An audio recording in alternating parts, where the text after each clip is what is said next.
everyone, welcome back to my YouTube channel and welcome back for another video.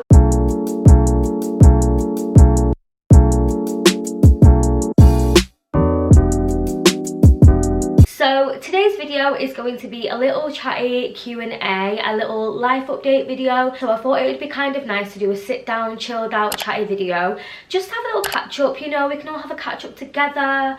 I've got my giant cup of tea here. Like, this mug is actually enormous. Anyway, if you're about to watch this video, pause the video, make yourself a nice hot drink or alcoholic beverage, whatever you prefer, and let's have a little catch up. Put a story up over on my Instagram. I'll pop it on the screen so you can go and follow me. So I basically asked for any questions, so I just said ask me anything. So the first question I got quite a lot was, how's lockdown been for you? So this lockdown I feel like has been a lot different to the previous lockdowns that we have had. I feel like, I'm not gonna lie, I'm gonna be fully straight up, I feel like I have struggled this lockdown a lot more than the last one. I feel like the first ever lockdown that we had, it wasn't as bad because it was the first time it was happening, so no one really knew what was going on and everyone was just kind of taking it day by day. And a big thing was that it was in the summer, so it was really warm, it was really bright, the weather was nice and you could go outside, you can walk without it being horrible weather and being freezing. And I think people were just genuinely more happier then, even though we didn't know what was going on. And I feel like this time around it's been winter, it's been really dark outside, you've not been able to go anywhere, and I think I pretty much speak for everyone when I say that everyone is just tired of going on walks now. Like, I love going on walks, but I think if I go on any more walks, I'm literally just gonna get so bored of it because it's the only thing we can do. Like, it's really enjoyable to do in your spare time, but when that's the only thing you can do, it's literally just becomes so boring and repetitive. I do try and keep myself super busy though, even though that's hard to do. But I still do have work to do from home, so it is still keeping me busy and in a bit of a routine. So that definitely helps, but that is how I am finding this lockdown. I am very excited for things to get back to normal. Okay, so someone else asked me a question and said, where do you want to be in 5 years time? So in 5 years time, I would kind of like to see myself happy. I know that sounds very cliche, but it's always what I answer to questions like this because I just want to be happy no matter what it is.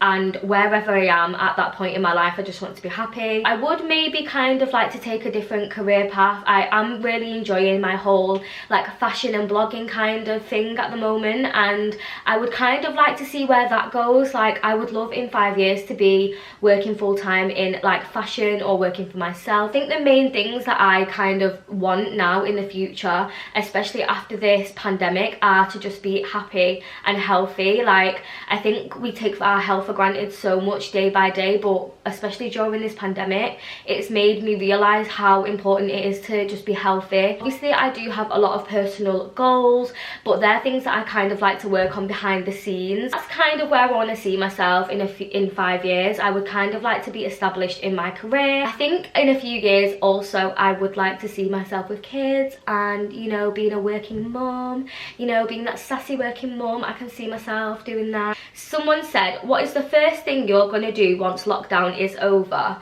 So I feel like once lockdown is over, the first thing that I actually want to do is, and I've said it so many times, like to Michael, I literally just want to get dressed up, go out and have a nice date night together. I have really missed doing simple things like going to the cinema, going bowling, going out for food. Like, these are the things that I really enjoy doing. All these little date nights like really get me through the week and I do really miss them, and it'll just be really nice to do things like that with friends as well. So the first thing I'm probably going to do once lockdown is over is go on a date night with Michael, because I feel like we really deserve it. I can't remember the last time we had a date night, so yeah, that's definitely the first thing that I'm going to do when lockdown is over. Someone asked, what is my worst date story?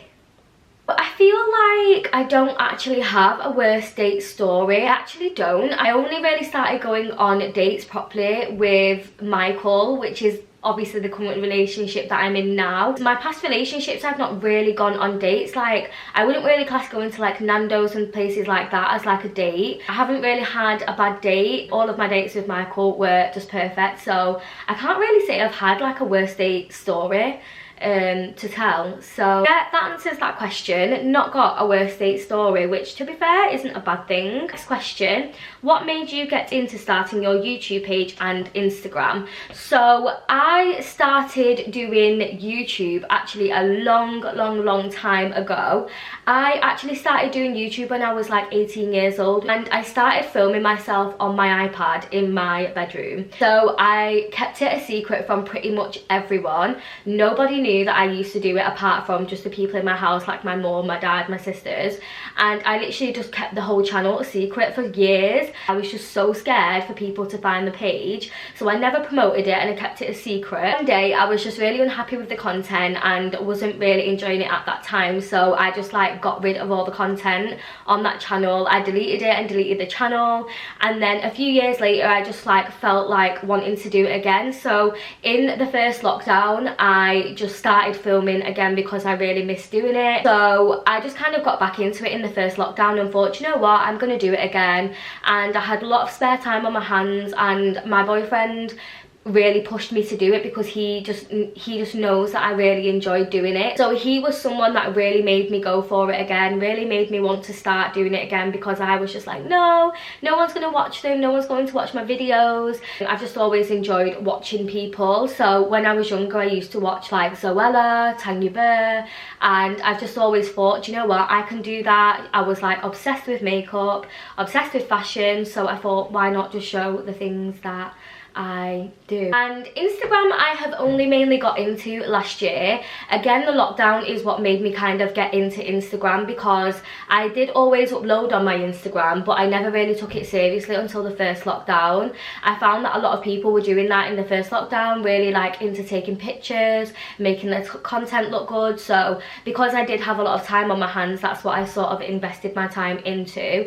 And then knowing that my following was actually slowly growing and people were interested in seeing my outfits just made me want to do it even more. Yeah, that is how I got into Instagram. The next question is, what has kept you going through lockdown 3.0? So I would say the main thing that has kept me going throughout lockdown is my boyfriend. I know that sounds really cheesy, but we spend a lot of time together and I feel like he keeps me motivated, and if I'm ever feeling really demotivated and really down about something, then he does lift my spirit like a lot, and he does make me just want to get up and do things. Another thing that's got me through lockdown is actually like sticking to making my list every day. So every day I write down a lot of things that I want to do for that day, and then as I go through the day I like tick them all off, and I feel like it's such a satisfying thing to do, and then you can look back at that day and see how many things that you've done for that day. So I find that really helpful, just like planning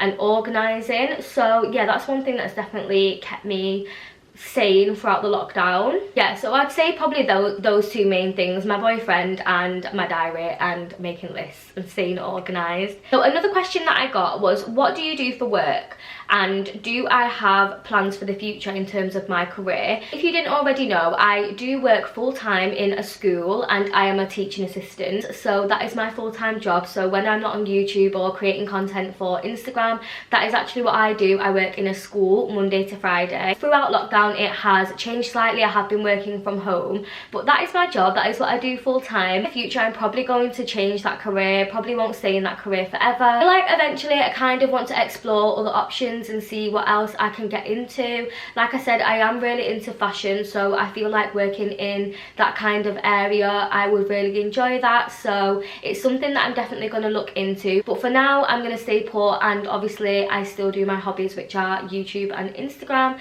So that is what I currently do and what I'm thinking about the future. So someone asked, what do you think makes a good influencer? Also, can I just put a disclaimer out there that I would not call myself an influencer, because I am nowhere near an influencer. I literally just upload pictures of my outfits for fun on Instagram.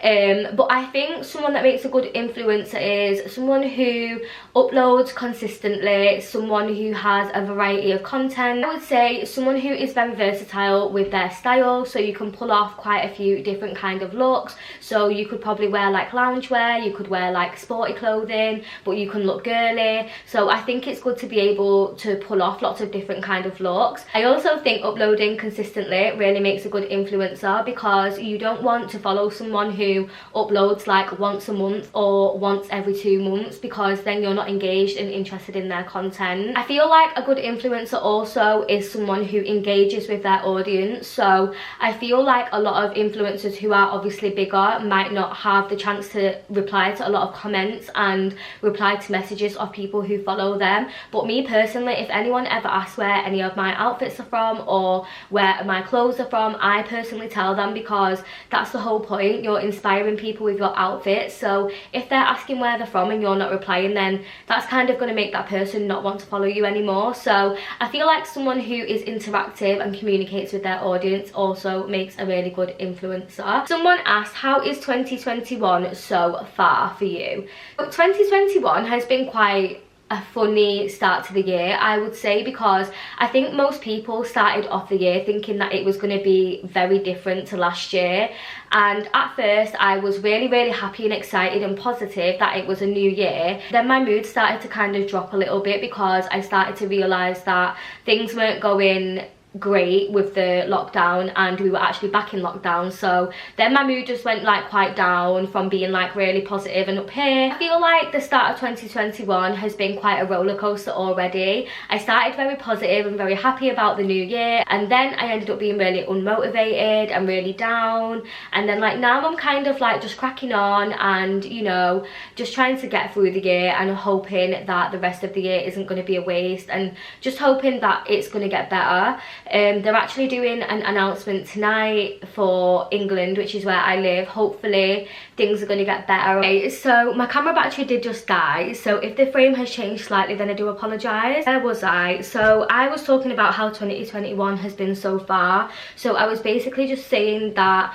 2021 has actually just been like a roller coaster of emotions already, and I'm just hoping that it's going to get better. Basically, I'm feeling really positive about it. Have a holiday booked this year. I don't know if we're going to get to go, but I'm hoping that we will. So I'm just feeling really positive now and hoping that things are going to get better, so I can make more great content and vlog and do things. So yeah. The last question someone asked me was, what quality do you look for in other people? So I'm guessing qualities are kind of like, don't really know. So I would say I kind of look for positivity in other people. So I kind of like to be around people who are very positive and people who can inspire me. I kind of like to be around people who have like quite a positive mindset. I kind of think a good quality in someone as well is someone who is a really good listener and someone who can understand you and really, you know, be there for when you need someone to speak to. The qualities that you look for in other people should kind of be the qualities that you have. So I feel like if you're like a really good listener, then that's what you kind of look for in someone else too, because normally how you are and how you treat people is kind of how you want to be treated yourself. That's quite a hard question, I feel like. So that is the end of the Q&A. I did still have a few questions left to answer, but some of them were quite similar, so I didn't want to go back over the same question and basically talk about the same thing, because this video is already going to be super long. I've been talking for so long and I'm pretty sure you don't want to hear me talk anymore. So I'm going to end the Q&A there. I really enjoyed doing this kind of chatty and chilled video, so I feel like I will definitely do more of these in the future. So if you want to take part in videos like this where you can ask me questions and stuff, then feel free to follow my Instagram. I will pop it on the screen again now, so you can go and follow me over there. I am much more active over there when I'm not on YouTube, so yeah, I would love to have you follow me on that. And yeah, I will see you again in my next video. Don't forget to like the video if you enjoyed it, comment any videos you want me to do, anything that you want to see, leave down in the comments, and don't forget to subscribe. If you are new here and you did enjoy this video and you made it to the end, then please subscribe. It will help me out so much. Thank you for watching and I'll see you in my next video.